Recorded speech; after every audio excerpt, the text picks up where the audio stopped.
묘하고 라는 제목을 함께 말씀 나누고자 합니다. 여러분, 사람이 사는 곳에 언제나 존재하는 것이 있습니다. 무엇이냐? 여러 가지가 있겠지만 말이 존재합니다. 사람은 누구나 이 말을 하고 살아가죠. 그래서 덜 말하느냐, 더 말하느냐, 덜 듣느냐, 더 들어주느냐의 이 차이일 뿐이죠. 혹은 이 말이라는 의미 안에는요, 꼭 입에서 나오는 이 말뿐만이 아니라 개인의 생각, 이 의견이라고 또 정의할 수가 있습니다. 이런 측면에서요, 말없이 조용하다는 사람도 생각해 보면 자신의 생각과 의견을 이 말로 전달을 하지 않을 뿐이지 글로 한다든지 혹은 직접 행동으로 나선다든지 하는 그러한 사람들이라는 것이죠. 꼭 말이 없다고 해서 그 사람이 생각이 없거나 의견이 없는 것이 아니죠. 다 어떻게든 자신의 생각, 의견, 이 말을 상대방에게 주고받는, 그래서 사람이 모인 곳에 항상 있는 것이 이 말이라는 것입니다. 특별히 이 입으로 나오는 말의 특성이 있는데요, 이 입으로 나오는 말의 특성은 가볍습니다. 그래서 말은 빠르게 퍼져나가죠. 속담 중에 그러한 속담이 있잖아요. 발 없는 말이 천리 간다. 그렇죠? 말의 이 특성을 잘 나타내 주신 거죠. 그래서 그 입에서 나오는 말이 달리는 말보다 더 빨리, 더 멀리까지 금방 퍼진다. 그래서 이 말을 조심할 것을 이야기하는 속담 중에 하나입니다. 이를 한 단어로 우리가 이야기를 한다면 소문이라고 또 표현을 할 수가 있습니다. 그래서 사람이 사는 곳에는요, 항상 존재하는 것이 소문이 존재합니다. 이 소문 때문에 좋은 것도 있고 때로는 이 소문 때문에 괴로운 것도 참 많은 게 우리의 인생에 거하는 이 공동체들의 삶이라는 것이죠. 실제 사실에 근거한 소문도 있고 사실에 근거하지 않은 이 유언비어도 있다 보니까 상황에 따라서 이 소문은 우리를 즐겁게도 할 때도 있지만, 좋은 소문이 나면 즐겁잖아요. 근데 때로는 유언비어 때문에 좀 곤욕을 치르기도 합니다. 나는 그런 말이 한 적이 없는데 왜 그렇게 말을 하지? 왜 그런 소문이 났을까? 하는 이제 생각들이 난다라는 것이죠. 여러분, 오늘도 성경에 이러한 소문에 대한 이야기가 나타납니다. 그래서 오늘은 이 성경에 나타난 소문이 어떤 소문인지를 함께 알아보고자 합니다. 이스라엘 백성들이 약속의 땅인 가나안에 들어가려 할 때 난관에 봉착하게 됩니다. 그 땅 가운데 이제 하나님이 주셨잖아요. 모세가 죽고 여호수아가 이제 그 뒤를 이어서 리더가 되고 이제 가나안 땅으로 들어가자 해가지고 가는데 그 난관에 딱 봉착하게 됩니다. 왜냐? 가나안 땅으로 들어가는 그 길에 여리고라는 큰 성읍이 있었기 때문이죠. 여호수아가 두 정탐꾼을 여리고로 보내게 됩니다. 여리고의 상황이 어떠한지 그들의 동태를 살피고 그들의 소문을 들으려고 간다라는 것이죠. 그리고 두 정탐꾼은 이 타지인이 드나들어도 크게 눈에 띄지 않는 라합이라고 하는 기생의 집으로 들어가게 됩니다. 그러나 이 이스라엘 백성들에 대한 소문이 있었고 이 두 정탐꾼에 대한 소문이 있었고 이것이 여리고 왕에게 전달되어집니다. 여리고 왕은 이 기생 라합의 집에 그들의 군사 이 사람을 보내어서 두 정탐꾼을 끌어내라 라고 이야기를 합니다. 그런데 라합은 그들이 누군지를 알지 못하였고 이미 성문을 나갔을 것이다 라고 이렇게 이야기를 한다라는 것이죠. 분명히 타짓 사람이고 이방 사람인 것을 알매도 불구하고 그 여리고 왕이 보낸 군사들 사람들이 오니까 이끌어내 라고 하니까 저는 그들이 누군지 알지 못하는데요, 아마 왔어도 뭐 그들이 나갔을 거예요 라고 이렇게 둘러댔다라는 것이죠. 그런데 그 전에 라합의 행동을 보니까 이미 그 두 정탐꾼을 자신의 지붕에 숨겨놓았다라는 기록이 있습니다. 그들을 보호하기 위해서 자신의 나라의 왕이 보낸 사람한테 조금 거짓말을 해가면서 둘러대가면서 이방 나라의 정탐꾼들을 보호해줬다라는 것이죠. 그리고 오늘 본문에 왜 이렇게 행동하였는지 이 라합이 그 두 정탐꾼에게 이야기를 합니다. 8절을 보면요, 그들이 잠을 자려고 하기 전에 라합이 지붕에 올라가서 이제 그들에게 말을 하는 것을 볼 수가 있습니다. 그 9절 말씀인데요, 우리 9절 말씀 같이 함께 다시 한번 읽어보겠습니다. 함께 읽겠습니다. 시작. 말하되 여호와께서 이 땅을 너희에게 주신 줄을 내가 아노라. 우리가 너희를 심히 두려워하고 이 땅 주민들이 다 너희 앞에서 간담이 녹나니. 여러분 말씀을 잘 보시면요, 이게 어찌 된 일입니까? 여러분 이게 말이 되는 일일까요? 여호와께서 이 땅을 너희에게 주신 줄을 내가 아노라 라고 이거 말한 게 누구예요? 이방 사람인 여리고 사람인 라합이 이렇게 이야기를 하는 것이죠. 우리가 너희를 심히 두려워하고 이 땅 주민들이 다 너희 앞에서 간담이 녹나니 라고 표현을 하는 것을 볼 수가 있습니다. 여러분 지금 누가 두려워하고 마음이 녹아야 되는 상황입니까? 두 정탐꾼이 스파이 짓을 하려고 들어간 거잖아요. 그래가지고 그게 발각돼서 여리고 왕이 사람을 보내서 빨리 끌어내 하고서 그들이 숨었던 그 집 밖에서 그 요란함, 그런 막 난리가 있는데, 그러면은 그 마음 가운데 불안해가지고 무서워해가지고 마음이 녹아야 될 사람들은 두 정탐꾼이죠. 근데 라합이 오히려 반대로 자신이 그리고 자신의 백성들이 이 이야기를 듣고서 자신의 마음이 녹았다고 표현을 한다라는 것입니다. 여러분 이 녹았다라고 이야기를 하는 게 마치 그런 것과 같죠. 정말 충격적인 왜 소식을 듣게 됐을 때 우리 드라마나 영화에서 좀 그렇게 표현하잖아요. 뭐 암이래라는 어떤 이런 엄청난 소식을 듣게 됐을 때, 누가 어떻게 됐대 엄청난 충격의 소식을 듣게 됐을 때 다리에 힘이 풀리는 그런 연기 있잖아요. 근데 진짜 실제로 정말 충격을 받으면 힘이 빠지는 경험을 하게 되죠. 그러니까 그렇다라는 거예요. 마치 정말 초가 촛농에 그 불에 의해서 완전히 녹아내리듯이 마음이 완전히 녹아내리고 다리에 힘이 풀리고, 그리고 11절의 말씀에 정신이 혼미해졌다라고까지 표현하고 있는 것을 볼 수가 있습니다. 또한 놀라운 것은요, 라합이 이 여리고를 두 정탐꾼인 그들에게 주신 것을 자신이 안다고 말한다라는 것입니다. 이 9절 말씀에 여호와께서 이 땅을 너희에게 주신 줄을 내가 아노라라고 말하는 것이죠. 여러분 근데 이 쓰인 단어가요, 그냥 단순히 나 그런 소문 들었어, 그런 사람들이 이야기를 들었는데 라고 하면서 가볍게 이야기를 하는 게 아니에요. 그냥 정보를 내가 들었다라고 이야기를 하는 게 아니라 여기에서 쓰인 그 동사의 뜻은 무엇이냐면 경험으로서의 알미예요. 인격적인 알미죠. 내가 그것을 다시 말하면 믿는다는 표현까지도 가능하다라는 거예요. 그냥 이런 얘기가 있던데 들었어 라고 얘기하는 게 아니라 여호와께서 너희에게 이 땅을 주신 것을 내가 분명하게 알고 있다, 나는 그것을 믿는다 라고 표현한 것이죠. 이는 그런 이야기를 분명히 들었고 경험할 정도의 알미니까 믿고 있다고 이야기할 수 있다라는 것입니다. 어떤 소문을 들었는가? 우리 10절의 말씀인데요, 10절의 말씀도 우리 같이 함께 읽어보겠습니다. 10절 말씀 시작. 이는 너희가 애굽에서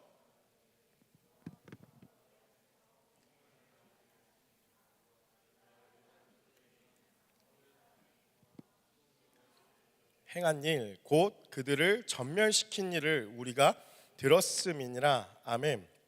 이스라엘 백성들의 애굽에서 나오면서 겪게 된 이 홍해 이야기를 먼저 다 들었다라고 이야기를 하죠. 그냥 단순히 홍해가 갈라진 사건뿐입니까? 그렇지 않죠. 애굽에 있을 때에 일어났던 열지양의 그러한 사건들, 이 이스라엘 백성들이 어떻게 나오게 되었는지, 그런데 나왔는데도 끝이 아니라 그리 나와서 걸어가는 길에 홍해가 앞에 있어서 진퇴양난의 상황에 빠졌을 때 이제는 더 이상 죽음밖에 없구나. 그래서 이스라엘 백성들이 불평불만하잖아요. 아니 애굽에서 죽이면 될 거를 이제 매장지가 없어가지고 우리 광야에서 다 죽고서 여기다 매장하려고 하느냐, 우리 다시 돌아가게 해달라. 그래서 불평불만하잖아요. 그때 모세가 손을 들어서 하나님의 동풍이 불어와서 땅을 말리고 홍해를 건너가게 되는 그 사건이 일어나죠. 근데 그것으로 끝입니까? 그리고 나서 쫓아오는 애굽의 병거들, 군사들이 그 홍해에 진입했을 때 다시 물이 잠기게 되므로 그들을 다 수장시켜버리는 엄청난 그 역사의 이야기를 들었다라는 것입니다. 그리고 또한 신명기 2장 3장에 나타난 이 아모리 사람, 아모리 왕들인 시온과 옥을 쳐서 무찔른 전멸시킨 일도 내가 들었다라고 이야기를 했다라는 것이죠.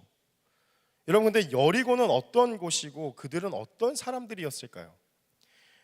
많은 역사학자들이 언급하고 있는 이 여리고는요, 그 땅에 정말 견고한 성읍이었다라고 이야기를 합니다. 성벽의 두께도 엄청나고 높이도 마찬가지고 지리적으로도 쉽게 공격해서 무너뜨릴 수 없는 그런 위치에 자리 잡고 있었기 때문에 그 여리고라는 곳은 결코 쉽게 난공불락의 그러한 쉽게 넘어뜨릴 수 없는 그러한 성읍이었다라는 것들이 많은 역사학자들의 의견이에요. 그렇다면 그 안에 사는 거민이라면요, 사실 어떤 소문이 밖에 있든지 간에 그리 걱정하거나 위협을 느끼기는 어려웠을 것이라는 사실이라는 거죠. 왜냐하면 이미 우리의 성 자체가 견고하고 그렇게 외세 침략에 쉽게 무너지지 않았던 경험들을 했다라면은 누가 뭘 무찔렀대라고 했을 때 뭐 그러던지 말던지 아 그런 일이 있었구나 이렇게 생각하기가 쉽지, 마음이 녹아서 정신이 혼미해질 정도로 두려움과 공포가 오기는 쉽지 않다라는 것이죠. 아마 이런 좀 장면이 연상이 되더라고요.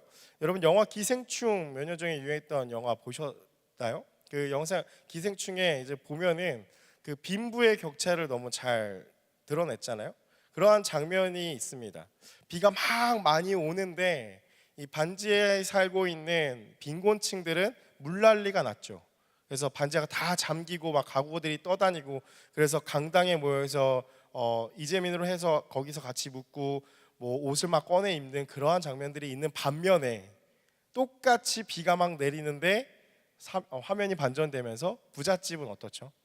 부잣집은 두 부부는 너무나 평안하게 거실에서 이 비 오는 걸 보고 있고 더 중요한 것, 더 충격적인 것은 그거죠. 그 아이가 마당에서 그냥 인디언 텐트 같은 거를 치고서 자는데 그 비 오는 중에 걷지도 않고 그냥 자는데 그 다음 날 아침에 보니까 뭐 세상에 무슨 일이 있었는지 알지도 모른 채 자신은 너무나 뽀송뽀송하게 잠을 잘 자고 일어나는 그러한 장면이 나타나게 대비되는 것을 볼 수가 있습니다. 아마 여리고도 그러지 않았을까 생각해 봅니다. 난공불락의 그러한 성읍이었다면 밖에서 무슨 일이 일어나든지 일어나지 않든지 그들에게 있어서는 큰 상관이 아니었다라는 것이죠. 그렇게까지 위협과 대적이 될 만한 존재들은 있지 찾아보기가 어렵다라는 것이죠. 그런데 그러한 소문을 듣고 11절에 어떻게 고백을 하느냐? 11절의 말씀도 우리 같이 함께 읽어보겠습니다. 시작. 우리가 듣자 곧 마음이 녹았고 너희로 말미암아 사람이 정신을 잃었나니 너희의 하나님 여호와는 위로는 하늘에서도 아래로는 땅에서도 하나님이시라. 아멘. 여러분 뭐라고 이야기를 합니까? 우리가 그 이야기를 듣자 바로 마음이 완전히 녹았다고 이야기를 하는 것이죠. 여러분 참 이 여호수아의 말씀을 읽다 보면 하나님이 얼마나 재미있으신 분인지 나타나죠. 마음이 녹고 간담이 녹았다 이런 표현들이 나타나요. 근데 보니까 뭐라고 나와 있어요? 정신을 잃었다, 정신이 완전히 혼미해졌다라고 이야기를 한다라는 것이죠. 여러분 사람이 정신을 잃었다, 제정신을 차리지 못하였다고 말하는데 그리고 이어서 나오는 그들의 입술에서 엄청 위대한 고백이 나타납니다. 뭐라고 11절 후반부에 이야기를 합니까? 너희의 하나님 여호와는 위로는 하늘에서도 아래로는 땅에서도 하나님이시라. 상천하지 하나님이라고 이야기를 합니다. 여러분 그냥 단순히 문자 그대로를 보면서 위에서 하나님도 계시고 땅에서도 하나님 계시고 이런 의미가 아니라 이 성경에 쓰여진 히브리의 문학적 기법 중에 하나가 이러한 표현이 있어요. 끝과 끝을 가지고 전체를 표현하는 것이죠. 위에 하나님과 땅의 하나님 따로따로 계신 것이 아니라 위로부터 아래까지 온 천하 우주 만물을 다스리시는 그 하나님이시구나라는 엄청난 믿음의 고백을 지금 라합의 입술을 통해서 하고 있다라는 것입니다. 그래서 그 하나님이란 단어도 엘로힘이란 단어인데 강하신, 능하신 어떠한 존재와도 비교할 수 없는 그러한 하나님이다라고 이 라합 이방 여인의 입에서 이야기를 하고 있다라는 것이죠. 사랑하는 여러분, 이들은 가장 견고한 이 성읍 여리고에 사는 사람들이었다라는 것을 우리가 기억해야 합니다. 그 지역, 그 가나안 땅에 이스라엘 땅의 그 지역의 특징 한번 생각해 보면은 밑으로는 애굽 땅이 있고 그리고 가는 길에 가나안이 있죠. 그 위로는 완전 위로는 아수르고 그 밑으로는 바벨론이 있는, 그래서 수많은 엄청난 강대국들과 그 문명 사이에 치이는 그곳이 바로 가나안 땅 여리고의 지역이었다라는 것입니다. 그런데 그런 많은 소문들 가운데 얼마나 많은 소문들을 들었겠어요. 애굽의 군대가 어떻게 됐더라, 아수르가 어떻게 됐더라, 바벨론이 어떻게 됐더라, 이런 강대국들의 수많은 소리들도 들려왔을 텐데 이스라엘 백성들에 대한 소문을 그들이 들었다라는 것이죠. 이 9절과 10절과 11절에 쓰인 동사를 보면요, 9절에서는 내가 안다라고 이야기를 하잖아요. 10절과 11절에는 우리가 들었다라는 표현이 나타납니다. 여리고 사람들이 그들의 마음이 높고 다리에 힘이 풀리고 제정신을 차리지 못할 정도의 무서움과 두려움을 들음으로 인해서, 그것을 믿게 됨으로 인해서 그러한 현상이, 그런 상황이 발생되었다라는 것이죠. 여러분, 그렇다면 이스라엘 백성들은 어떤 사람들이었습니까? 우리가 이스라엘 백성들을 잘 생각해 보면요, 여러분, 그들의 힘과 병기, 어떠한 우수함, 막강한 힘이 있는 자들이었습니까? 아니었다라는 것이죠. 그들은 그저 애굽에서 나온 자들이었습니다. 애굽에서 그냥 평생을 한 일이 그냥 종살이하면서 했던 삶이었지, 그들이 뭐 군사 훈련을 받고 막강한 군대 아니었다라는 것이죠. 그런데 그러한 어떤 장비도 있지 않은 그저 광야에서 떠돌이 생활을 하던 히브리라는 단어 자체가 떠돌이 민족, 유목민이라는 그러한 의미가 있잖아요. 보잘것없는 자들이었는데 그들의 이야기를 듣고서 견고한 성읍인 여리고성에 사는 사람들의 마음이 녹아버리고 다리에 힘이 풀려버리고 완전히 정신을 잃어버릴 정도로 그러한 무서움, 공포를 갖게 되었다라는 것입니다. 왜 무서워했는가? 라합과 여리고 사람들이 이런 보잘것없는 이스라엘을 보았는가? 아니라는 것입니다. 10절 11절 계속 뭐라고 이야기를 하고 고백을 하죠? 10절에도 보면은 너희의 하나님 여호와께서 너희에게 행하신 일이라고 이야기를 합니다. 그리고 11절에 너희의 하나님은 상천하지 하나님이로 고백하면서 정점을 찍는 것이죠. 여러분, 많은 이야기들을 들었다 할지라도요, 그것이 믿어지는 것은 다른 문제입니다. 뭐 여러 가지 소문을 들을 수가 있죠. 그런데 그것을 우리는 그대로 믿지는 않습니다. 신뢰할 만한 신빙성이 있는 소식을 듣겠죠. 여러분, 애굽에서 나온 이 이스라엘 백성들이 뭐 듣도 보지도 못한 정말 지방의 잡족속과 같은 이 이스라엘 백성들이 애굽을 부수고 나왔다라는 소식을 그들이 쉽게 믿을 수 있었을까요? 그러기에는 애굽은 너무나 강대한 나라였죠. 그런데 그것이 믿어졌다라는 것이 엄청난 기적이라는 것이죠. 그 이야기를 듣고 마음을 다 녹이고 다리에 힘이 풀리고 정신을 잃게 만들었다라는 것을 우리가 주목해 봐야 한다라는 것입니다. 왜 그러느냐? 사랑하는 여러분, 이것이 바로 인간의 힘으로 할 수 없는 하나님의 역사하심이라는 것입니다. 이 땅을 이스라엘 백성들에게 넘겨주신 하나님께서는 이 견고한 성읍인 여리고에 거하는 자들의 마음부터 완전히 다 녹여버리시는 것이죠. 제가 한 번은 언젠가 그 권투와 같이 이렇게 격투기를 하는 선수의 이야기를 좀 들은 적이 있는데요, 이 선수들이 링 위에 올라가서 상대방의 얼굴을 딱 보잖아요. 얼굴을 마주하고 이 눈빛을 딱 보잖아요. 근데 그 눈빛을 딱 보는 순간 이 경기는 내가 이기겠구나 아니겠구나 하는 걸 직감한다고 하더라고요. 딱 올라가서 이제 얼굴 딱 마주보고서 딱 눈빛 교환하는 순간 이 기운이 있다라는 거죠. 그래서 이거 내가 좀 질 것 같은데, 이거 좀 이길 것 같은데 하는 기선제압이 있다라는 것을 듣게 되었습니다. 왜 그러냐? 상대방의 얼굴, 눈빛을 딱 보게 되는 순간 압도를 당할 수도 압도를 시킬 수도 있는 그 기운이 있기 때문이죠. 물론 이제 상황에 따라서 반전은 또 일어나기도 합니다. 근데 그 눈빛에서 벌써 이 싸움이 이긴 싸움인지 진 싸움인지가 판가름이 난다라는 것입니다. 여러분, 여리고 사람들에게 아무리 강한 힘과 능력이 있었다 할지라도 그들이 어떻게 무너졌죠? 여러분, 우리가 뭐 어렸을 때부터 주일학교 다니신 분들 여리고가 아주 단골 주제죠 사실. 그래서 입 뻥끗하지 말고 한 바퀴 계속 돌아. 그래서 7을 돌잖아요. 쭉 돌아요. 한 바퀴 돌고 두 바퀴 돌고 조용히 돌아요. 그럼 마지막 날에 어떻게 하죠? 그냥 와 했더니 성벽이 확 무너졌어요. 그게 여리고의 이 스토리잖아요.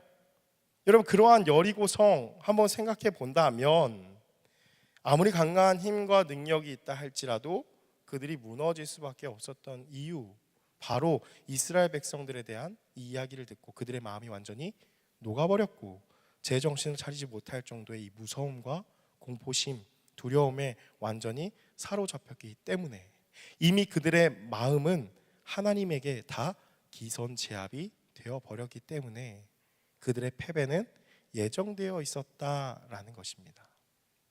사랑하는 여러분, 이것이 바로 우리 그리스도인의 삶이라는 것입니다. 예수님을 믿는다라는 것은요, 예수의 이름으로, 예수를 믿음으로 내가 강하여진다는 것을 결코 의미하지 않습니다. 하나님께서 아브라함에게 너는 복이 될지라 해가지고 지금 이스라엘 백성들이 그 약속의 말씀을 따라서 갔잖아요. 하나님이 아브라함에게 복이 될지라 라고 말씀하신 것은, 그럼 하나님은 배제한 채 아브라함 자체가 복이니까 모든 것이 다 가능하게 된다, 이런 의미가 아니라 아브라함에게 늘 항상 하나님이 말씀하신 게 뭐였죠? 내가 너와 함께 하겠다는 약속을 늘 하십니다. 그리고 그 함께 하겠다는 약속이 아브라함과 이삭과 야곱과 그 이스라엘 민족 전체에게 계속해서 흘러간다는 것이죠. 그 자체가 복이 아니라 하나님이 함께 하시기 때문에 복이 되는 것이죠.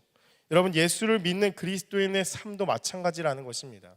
예수를 믿으면 이스라엘 백성들이 하나님의 말씀에 의지해서 그들이 강하기 때문에 여리고성을 다 때려 부순 것이 아니라 그들이 한 것은 오직 이 쉐마, 하나님의 말씀에 순종한 것밖에 없다라는 것이죠. 여리고를 계속 돌아라, 계속 돌고 마지막에 외쳐라, 그러면 정복할 것이다. 그리고 나서 나가 싸우게 되는 일이 일어난 것이 여리고의 정복인 것을 생각해 봤을 때 우리가 예수 그리스도를 믿는 우리의 삶도 마찬가지라는 것입니다. 예수를 믿고 기도하고 우리가 신앙생활을 신실하게 해나가면 우리의 능력이 갑자기 이만큼 능력치가 올라가서 강해지는 것이 절대 아닙니다. 우리가 예수를 믿는다라는 것, 우리가 신앙생활을 한다라는 것, 기도한다라는 것은 나의 능력이 갑자기 강해지는 것이 아니라 나는 여전히 약합니다. 나는 늘 넘어집니다. 그런데 나와 함께 하시는 그 분이 계시기 때문에 나는 강해진다라는 것입니다. 바로 오늘 이 여리고 그리고 라합을 통해서 우리가 발견해야 될 메시지는 무엇이냐? 나는 비록 약하나 주 예수는 강하다라는 것이죠. 우리 아까 찬양으로 고백했잖아요. 나는 오늘 피었다 지는 이름 없는 꽃과 같네. 그 뒤에 가서 참 아름답죠. 내가 이름 없는 꽃, 그냥 들풀과 같다라는 거예요. 바다에 있는 파도, 여러분 한번 생각해 보셨어요? 바다에 있는 파도 어떻습니까? 파도 왔다가 파도가 있었는지 모르게 또 다시 사라지죠. 안개와 같지만, 안개도 마찬가지죠. 뿌옇게 다 껴서 완전히 있는 것 같은데 근데 금방 사라져버리는 그런 존재, 연약한 존재라는 것이죠. 근데 그 찬양에 뭐라고 또 이어지죠? 나로 인함이 아닌 주가 행하신 일로, 나의 행함이 아닌 오직 주를 위하여. 그리고서 이제 넘어가잖아요. 이름 없는 꽃과 같네, 바다에 있는 파도, 안개와 같지만 주는 나를 붙드시고. 이것이 바로 신앙이라는 것입니다. 주님이 나를 붙드시고 우리와 함께 하시는 하나님이 강하시기 때문에 대적들의 마음이 높고 다리에 힘이 풀리고 정신을 잃게 된다는 것이죠. 이런 그리스도인의 특징을 바울은 이렇게 이야기를 합니다. 고린도후서 6장 9절 10절 말씀인데요, 우리 자막을 통해서 같이 함께 보도록 하겠습니다. 고린도후서 6장 9절 10절 같이 함께 읽겠습니다. 시작. 무명한 자 같으나 유명한 자요, 죽은 자 같으나 보라 우리가 살아있고, 징계를 받은 자 같으나 죽임을 당하지 아니하고, 근심하는 자 같으나 항상 기뻐하고, 가난한 자 같으나 많은 사람을 부요하게 하고, 아무것도 없는 자 같으나 모든 것을 가진 자로다. 그냥 별 볼 일 없는 것 같은데, 그렇지 않은 것 같은데 하나님이 함께 하시기 때문에 강하여진다라는 것입니다. 여러분, 하나님이 이렇게 일하실 때 이스라엘 백성들은 어떤 일을 하였을까요? 신명기의 말씀이죠. 여러분, 그들이 행한 것은 다른 것이 없었습니다. 성경에 어디를 찾아봐도 그들이 군사훈련을 열심히 몸을 키워서 벌크업을 하였더라 이런 거 나타나지 않죠. 신명기에서부터 계속해서 그들에게 주시는 메시지는 딱 한 가지밖에 없습니다. 마음을 다하고 뜻을 다하고 힘을 다하고 목숨을 다하여 내 하나님 여호와만을 의지하고 사랑하라. 이것이 그들이 행한 전부였다라는 것이죠. 하나님만 의지하는 것, 하나님만 사랑하는 것, 그런 이스라엘 백성들에게 하나님께서는 원수들이 듣고 벌벌 떨 소문을 내시고 행하셨다라는 것입니다. 사랑하는 여러분, 말씀을 마무리합니다. 여러분, 우리가 살아가면서 괴로운 것 중에 하나가 바로 소문이죠. 때로는요, 우리의 삶에 오해들이 생길 때가 있습니다. 많이 있죠. 근데 이로 인해서 말도 안 되는 소문도 생길 때가 많습니다. 저도 참 그러한 경험이 많아요. 어렸을 때부터 하나님이 많이 단련시키셨어요. 조금 이렇게 직언하고 직설적으로 얘기하고 막 그러다 보니까 본의 아닌 오해를 많이 받더라고요. 내 마음은 그렇지 않은데 이미 막 소문이 무성하게 나 있어요. 여러분, 소문의 특성이 뭐죠? 말이 붙잖아요. 나는 그렇게 얘기하지 않았는데 이미 말이 엄청 붙어가지고 살이 막 붙어서 늘어나 있는 것을 보게 된다라는 것이죠. 혹은 정말 누군가 악한 마음으로 우리 자신에 대해서, 우리에게 대해서 안 좋게 이야기를 할 때도 있습니다. 여러분, 근데 누가 무시를 할 때 여러분 너무 마음 상해하지 말라라는 것입니다. 여러분, 우리 아까 나눴던 찬양과 고백과 같이 사실 우리가 잘났으면 얼마나 잘난 사람들입니까? 누가 무시한다고 화가 나겠죠. 기분은 나쁘겠죠. 근데 잘 생각해 본다면 하나님의 은혜 없이는 살아갈 수 없는 비천한 존재들인데 그냥 별 볼 일 없는 존재지 않습니까? 맞습니다. 이때 우리가 해야 하는 것, 이때 우리가 할 수 있는 것이 무엇이냐? 마음을 다하고 뜻을 다하고 힘을 다하여 하나님을 사랑하는 것, 하나님을 의지하는 것입니다. 왜 그렇냐면요, 시편 37편 5절과 6절의 말씀인데요, 우리 자막을 통해서 함께 마지막으로 함께 보겠습니다. 시편 37편 우리 5절 6절 한번 띄워주시면 네, 같이 함께 읽어보겠습니다. 시작. 내 길을 여호와께 맡기라. 그를 의지하면 그가 이루시고 내 의를 빛같이 나타내시며 내 공의를 정오의 빛같이 하시리로다. 여러분, 뭐라고 말씀하고 있습니까? 너의 길을, 너의 생각을, 너의 마음을, 너의 억울한 그 마음을 하나님께 맡기라는 것입니다. 그를 의지하면 하나님이 이루신다, 하나님이 행하신다라고 말씀하시죠.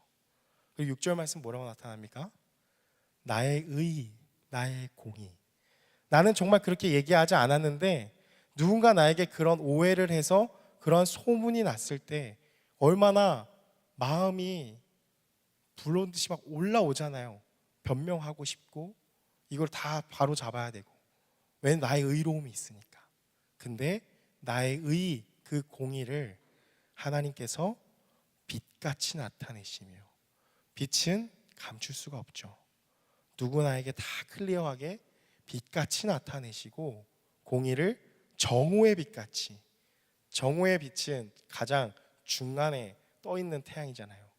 어느 곳에도 미치지 않는 곳이 없죠. 정오의 빛같이 나의 의로움을 하나님께서 밝히신다라는 것입니다. 사랑하는 여러분, 우리가 할 수 있는 것, 우리가 해야 하는 것은 하나님을 의지하며 하나님께 맡기는 것, 그것이 전부입니다. 우리가 쉐마로 무장하고 있다면 하나님께서 직접 그 대적들에게 소문을 내신다라는 것이죠. 그들의 마음을 녹게 하시고 다리의 힘이 풀리게 하시고 정신이 혼미해질 정도로 두려워하게 하시는 것, 그것이 하나님의 일하심이라는 것입니다. 그래서 혼자가 아니라 강하고 능하신 하나님께서 우리와 함께 하신다라는 것을 우리가 기억해야 한다라는 것이죠. 우리의 직장에, 우리의 학교에, 우리의 가정에, 우리의 모든 관계 공동체 안에 여러분 하나님을 의지하고 하나님을 사랑할 때 하나님께서는 그 소문을 내시고 그들의 마음을 다 녹이시고 하나님의 일을 행하신다라는 것입니다.